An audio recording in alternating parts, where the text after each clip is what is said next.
ផ្លូវទឹកនៅប្រទេសកម្ពុជារួមមានទន្លេមេគង្គដែលមានប្រភពនៅខ្ពស់រៀមទឹកបេប្រទេសចិនទន្លេពងរាបទី3ប្រទេសចិនទន្លេនេះហូរកាត់ប្រទេសកម្ពុជាមានប្រវែង500គីឡូម៉ែត្រតាមខេត្តស្ទឹងត្រែងក្រចេះកំពង់ចាមព្រៃវែងនិងខេត្តកណ្ដាលទន្លេមេគង្គកម្ពុជាចែកជាគឺទន្លេមេគង្គលើសឬទេធំចាប់ពីកណៈខោនព្រំដែន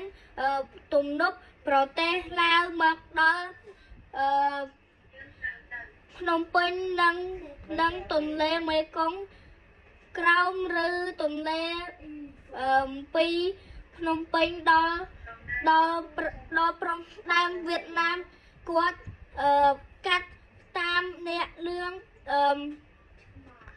ទន្លេបាសាក់ឬទន្លេក្នុងចាមពីភ្នំពេញដល់ព្រំដែនវៀតណាមទន្លេសាបចាមពីភ្នំពេញទៅឆ្លងទូកក្នុងកំពង់ឆ្នាំងចាមពីក្នុងត្បូងទៅដល់ខេត្តសៀមរាបគេហៅថា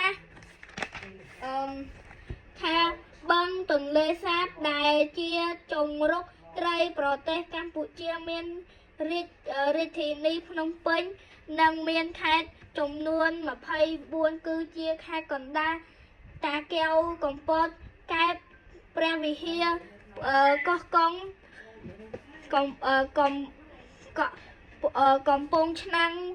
ត្បូងឃ្មុំបាត់ដំបងប៉ៃលិនមន្ទីរមានជ័យឧទានមានជ័យសៀមរាបព្រះវិហារកំពង់ធំកំពង់ចាមក្រចេះស្ទឹងត្រែងរតនគិរីព្រៃវែងស្វាយរៀងនិងខេត្តត្បូងឃ្មុំជំរាបលាគ្រូ